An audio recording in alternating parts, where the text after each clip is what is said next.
So Stephane is shaving out his nervous energy because he's angry. And the reason he's angry is because we got the notice this morning from the dispatcho that we can't leave. Last night they told us we could leave and they gave us approval we could leave. But this morning is a different story. You're shaving like a champ. Yeah, I need. Does it make you feel better? I need a new skin.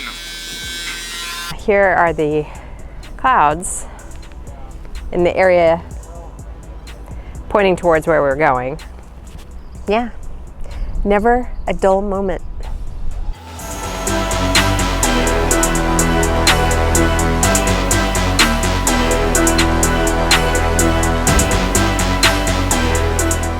Our situation obviously is like, you know, the weather is, that's why we came here, to find shelter from bad weather. But now the weather is getting better and we're headed to Miami, and we need to look at in Miami, you know, there'll be another bad weather coming on Monday evening.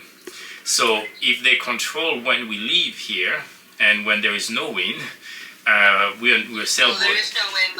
The boat and my dogs have the same problem. They want to sail to the Bahamas, and they're saying we can leave right now, but I can't get a dispatcho because they're saying there's up to 12 feet waves out there right now, which means once you get into the bigger water, it's even bigger. So they're saying it's not safe, so they've closed the harbor. So now I understand also because the boat, my dog wants to leave as well, and they're saying but Monday the water slows down, but there's no wind. Yeah, exactly. So right. I understand your dilemma. Sorry, their authority is to protect you and keep the harbor safe. Now, if you choose to do otherwise, there is no legal ramifications. If you were going up island, well, then that would be a whole different story because now you're in and out of their water when they told you not to. Yes. So I'm going to try to summarize. We are going to go closer out to the opening and see the conditions and see if it's safe to get out of this little bay. And if it is, we're going to go. And if it's not, we're going to anchor.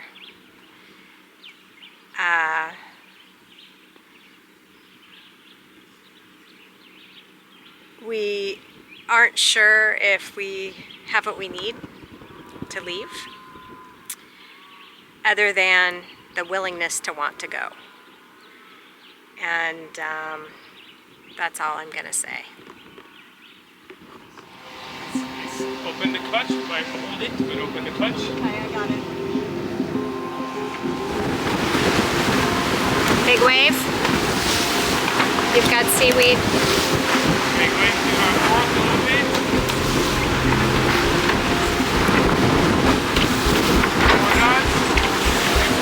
2,000 RPM. Braking on the left side, stay in the middle. I'm going to stay on course here. Big wave. Water 20. That's it, let me down. Okay, we blew water 23 meters.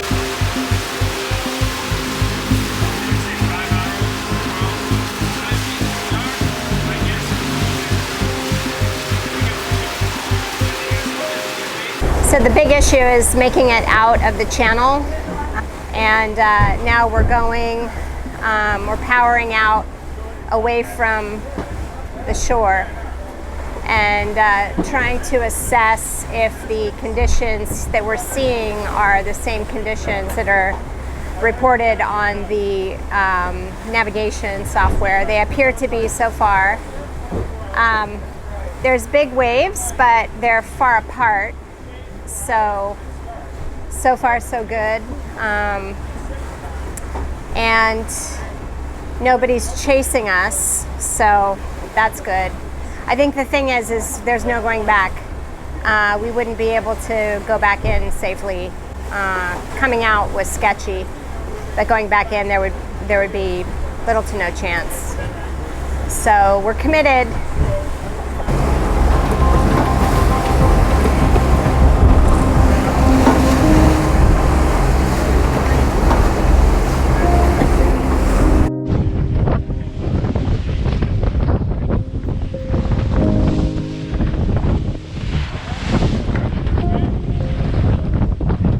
dilemma we were in is basically there was a alert given that the wave state offshore for the next 72 hours wasn't favorable to small craft. So basically they tell all the boats that are in the marinas that they can't leave. The issue is, we talked to a local person who said, based on her experience and knowledge with the local area, based on the patterns, it was doubtful that a order to leave would come before next Monday, which would mean we would entirely miss not only our window to arrive at the boat show, but potentially most of the boat show. So, and as every hour goes by, the sea state should start to mellow out because the front has passed. So we're getting the residual sea state, even though the wind is about 18 knots, and the sea state is definitely angry. It's manageable at the moment. So the dilemma was, if we wait to get the official exit, it could be like whether we wait a day or we wait, 2 days or 3 days, it could be until Monday before we get any kind of answer. So what we figured is we will leave. The conditions will be not good for the next 20 hours while we make our way to Iguana Island, where we could go to the lee of the island and get some relief for a few hours if we needed to. And before we kind of moved into the 18-hour portion of our voyage where we need to make an average of 10 knots. So that was the dilemma. So we all kind of decided we were comfortable with the risk. While they want to close the ports and have someone come and look at the vessel and give a dispatch, because that's an agreement the Dominican Republic has with the U.S. for any vessels leaving to the U.S. They're looking for drugs and, I don't know, human trafficking, I guess, which obviously we're not doing. So we did get stamps out, immigration stamps, and that happened yesterday. And we're wondering why they let us do that, maybe knowing that we may opt to leave on our own accord. I don't know. So that's the dilemma we were in, and that's the decision we made. It was a bit hairy going through the pass, and the waves are big. But this we could manage for 20 hours for sure, as long as it doesn't get any worse. So we got the sails up.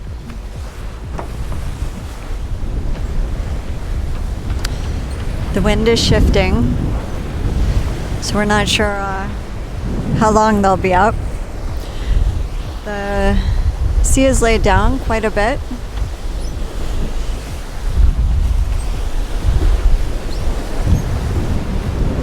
Still a little bit bouncy out here, pretty windy. We're going 10 knots, speed over ground. And we have one reef in the main and the full Genoa out.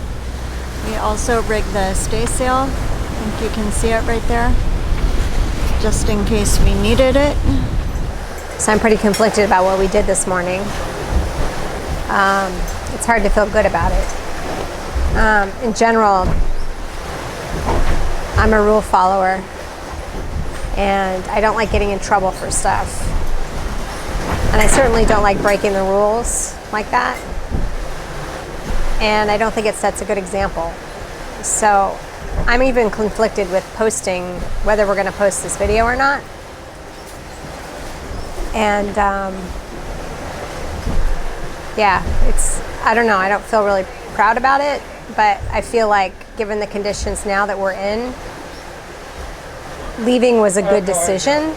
It's just, leaving without approval to leave is kind of a different story. So I don't know, I feel bad about it. Here's my take on it.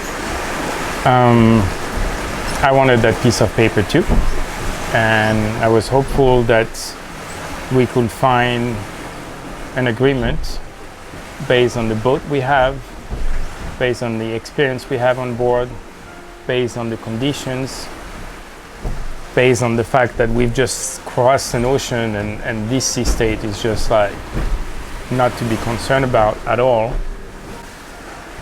But it doesn't work that way. It's there is some government decisions are being made somewhere about certain amount of wind and waves, and it is a kind of there's no negotiation. It's just like sailing or cruising. I mean, it's so many variables, and there is never like, oh, this is the right answer. You just weigh in all the variables, and then you make a decision. And literally, we could have been there until Monday, until there was no wind. But we're a sailboat. We need wind to move, and now we are out motoring, and there is another low pressure system is going to come, and so it becomes unsafe for us. We understand their rules. They're trying to protect their people and the boats out there. But in these conditions, we don't need assistance. We left during the day. We didn't try to go undercover. We just raised anchor, and we wanted to see for ourselves what was the sea state right at the channel. And just to see if they were breaking waves, if we go through. In my opinion, that was an agreement from everybody. Like, sure, there was a little bit of waves, but there was nothing to not go. It was never like stop and anchor and think about it. No, that was like, okay, this is what it is. The boat can punch through this, no issues. We had to weigh all this. We had the cards on the table, and that became very obvious.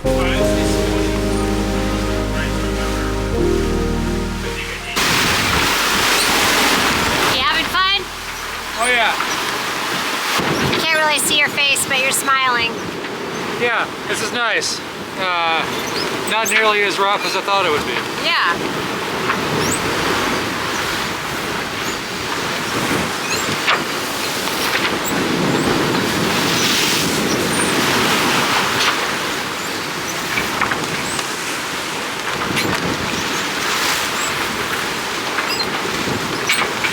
I think the other thing I'm not really proud of is my inability to manage my stress. And like, I can logically see what's happening, and I can, like, I didn't freak out or anything like that. It's just inability internally for me to manage my stress level. That was quite stressful, and I was very nervous seeing the water like that against the buoys. As we started punching through it, it became obvious we were going to make it. But then we came out and we got really big waves, and then I noticed that I could be sharp with people, and not yelling, not crying, not freaking out or any of that, just an edge that I think is ugly, and need to figure out how to get a handle on. So this is the stuff you learn about yourself when you decide to go sailing, and it definitely, this boat's going to be a good teacher, that's for sure. Hey, can I get a cookie? Okay, we're sailing under full Genoa, one reef in the main. We're doing 9-10 knots boat speed. Little lively, but the boat is happy. We opening up the sails when we get into the 20s, and right now we're back into 14, a little light, but plenty. Oh no, going back to 19, 17. Okay, here's the stats. So boat speed fluctuating, but we have the wind, so we're on the beam basically. Now we're down to 12 knots of wind, but we goes from 12 to 20. So as we go into the 18-20, we bear away, reduce apparent wind, go fast. As we go down to the below 15, we head back on course with our route, and that's the general idea. How is the crew doing? Doing good? Better, yeah. Better? Yeah. And good. Good. What do you think of our route here? I like our route. I can show you a little bit. Yeah, Let's we're see. racing against two other boats, yeah? Yeah. Can you zoom in? Yeah. Antonio. Antonio is the blue. No, Antonio is the pink one. Whitney is the blue one. And we are the green one. Yeah, so we have our little virtual race. Well, we're going to come up toward the Guana Islands, and the wind is going to rotate a little bit as we bear away from it, and then I think we're going to possibly fly the Code D and head west right here, and then I'll zoom out a bit.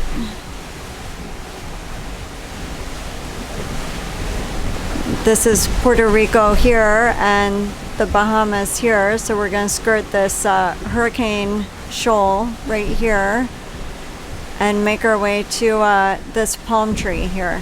Yeah.